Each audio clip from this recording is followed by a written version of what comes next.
كاميرات مراقبة بنهر دجلة صورت شي ما يصدق العقل. خليك تتابع.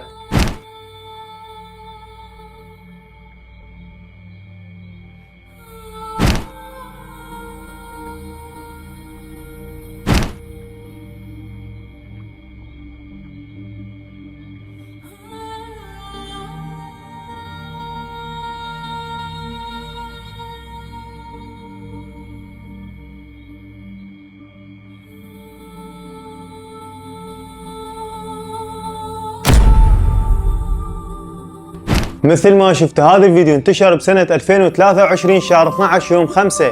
أحد الصيادين خلى كاميرا مراقبة ليلية على أفاف نهر دجلة وتحديدا بسد الكوت، وهذا الصياد نزل الفيديو على مواقع التواصل واشتهر هذا الفيديو بوقتها. وأغلب الناس أو بل أكثريتهم قالوا إن هذا الكائن اللي صورته الكاميرا هو كائن الطنطل اللي معروف بالعراق. واكو ناس قالت ان هذا الكائن شايفينه لكن ما يأذي ولا يسوي شيء للبشر، فقط ياكل بالارانب والدجاج. وصراحة يا اخواني الاراء جدا عديدة وهواي، لكن اكثر شيء اللي ثبتت عليه الناس انه هو هذا كائن الطنطل.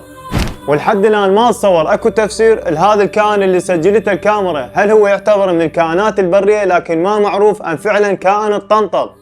وهسه وصلنا لنهاية الفيديو، وهسه بدكم تكتبوا لي بالتعليقات انتم هم يوم من الايام صادفكم هذا الكائن وشفتوه مكان معين او لا. وهسه اقدر اقول لكم حطوا له لايك ومتابعة وكتبوا لنا رايكم بالتعليقات.